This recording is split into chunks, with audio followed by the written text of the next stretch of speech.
Andrew Jackson was always at war. He came of age during the American War for Independence, being just old enough to pick up a gun. He grew up in the Waxhaws region of the Carolinas, where American patriots and loyalists frequently killed each other, and British redcoats terrorized the area. Jackson was just one of many teenaged boys caught up in the fighting. This got him captured by the British. A British officer demanded that young Andrew clean his boots. He refused, so the officer smashed him and his brother with a sword, leaving Jackson with scars on his head and hands. His brother wasn't so lucky, eventually dying from his wounds. These memories fueled him as an adult when he beat the British at the Battle of New Orleans, but he was probably more traumatized by the memories of Americans killing each other. As president, he saw it as his job to prevent this from ever happening again by keeping the United States united. But his vice president, John C. Calhoun, had other ideas. Calhoun's wife had already caused Jackson headaches during the Margaret Eaton drama, but that was nothing compared to the headaches John himself would cause. These headaches weren't caused by petty gossip. They were caused by real threats to the unity of the United States.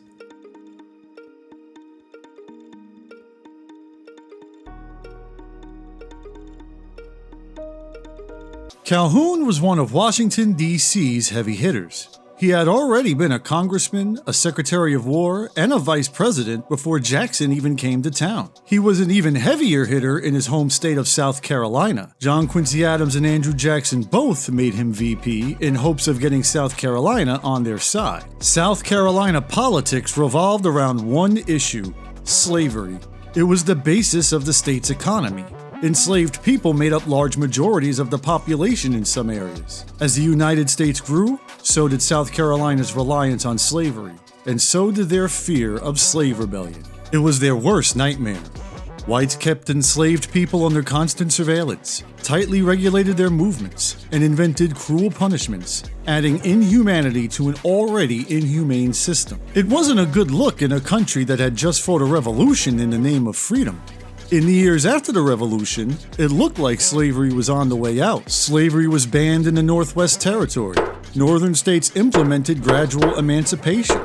The Constitution gave Congress the power to end the international slave trade after 1808. But the Constitution also protected slavery itself. The Fugitive Slave Clause made it tough for enslaved people to escape to free states. The Three-Fifths Compromise gave slave states representation in Congress. This protected South Carolina's slave system, yet most people still expected them to end slavery at some point, but that point never came. Ending the international slave trade turned the domestic slave trade into big business. Cotton processed by enslaved people became America's #1 cash crop thanks to the cotton gin. Large slave owners became the wealthiest people in the country, and the Three-Fifths Compromise ensured that they would always have a voice in the federal government. And yet, South Carolina still had a siege mentality. It was an empire of slavery in a country that espoused to be an empire of liberty. They lived in constant fear that they would be forced to extend the promises of liberty to enslaved people, either by federal law or by slave revolt.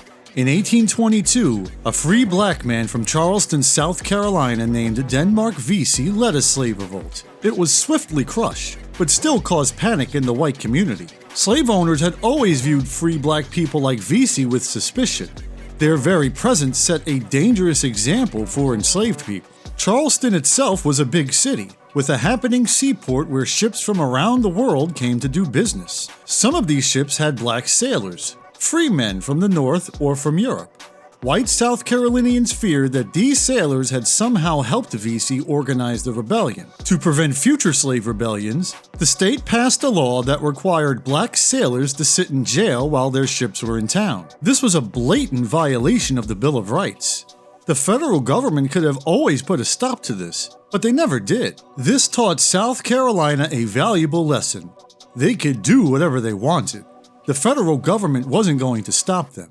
If they couldn't stop them from jailing free black sailors, there was no way they could ever stop them from having slaves. To put it another way, the more South Carolina successfully challenged the federal government, the safer slavery would be.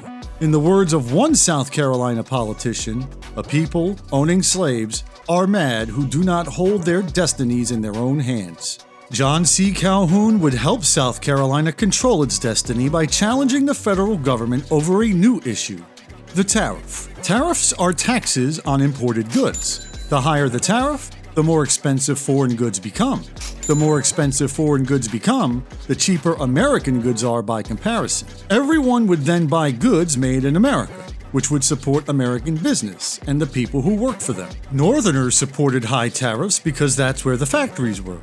Southerners opposed high tariffs because they had to pay more for goods, especially the clothing that they bought for enslaved people. John Quincy Adams loved high tariffs when he was president. Of course he did. He was a Northerner and used tariff revenue to build roads and canals for the American system. In 1828, towards the end of his presidency, he signed the highest tariffs into law, the Tariff of 1828.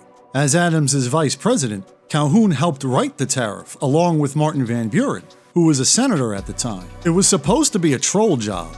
It tariffed goods specifically used in the North at ridiculously high rates. They thought these rates were so absurd that not even Northerners would vote for it. They were wrong. The North did vote for it. Adams signed it, and both the North and the South were slapped with the highest tariffs they had ever seen. The only thing it accomplished was making people hate John Quincy Adams right before the election, which was the reason Calhoun and Van Buren created it in the first place. Calhoun came out against the tariff, even though he helped create it. When Jackson chose Calhoun as vice president, Southerners took it as a sign that Jackson would get rid of the tariff if they voted for him. So every single Southern state did just that. Election Day 1828 was a happy moment for them.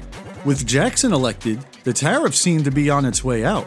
A couple of weeks after the election, Calhoun wrote an anonymous essay called the South Carolina Exposition and Protest. He said that states, like South Carolina, have the right to reject a federal law, like the tariff, if the state thinks the law is unconstitutional. In other words, states have the power to veto laws just like a president. This idea became known as nullification, a term that would take on an ominous meaning in the years ahead. At first, nullification was just another way for South Carolina to challenge the federal government to protect the real prize: slavery. It was a harmless trick. Jackson was about to become president. The tariff was about to go bye-bye anyway. It cost South Carolina nothing to say they weren't going to follow a law that wouldn't even exist in a few months. In a political sense, it was free real estate for South Carolina. But it wasn't going to be that easy.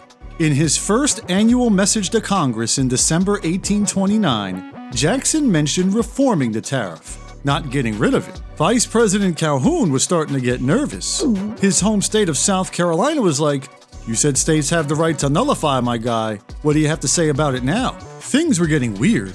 First, Calhoun's troll tariff turned into a real tariff, and now Calhoun's nullification post made from his troll Reddit account was becoming a reality too. Things got real in January 1830 when a real-life flame war broke out in the Senate between Robert Hayne of South Carolina and Daniel Webster of Massachusetts. Hayne gave speeches co-signing his homie Calhoun's idea of nullification.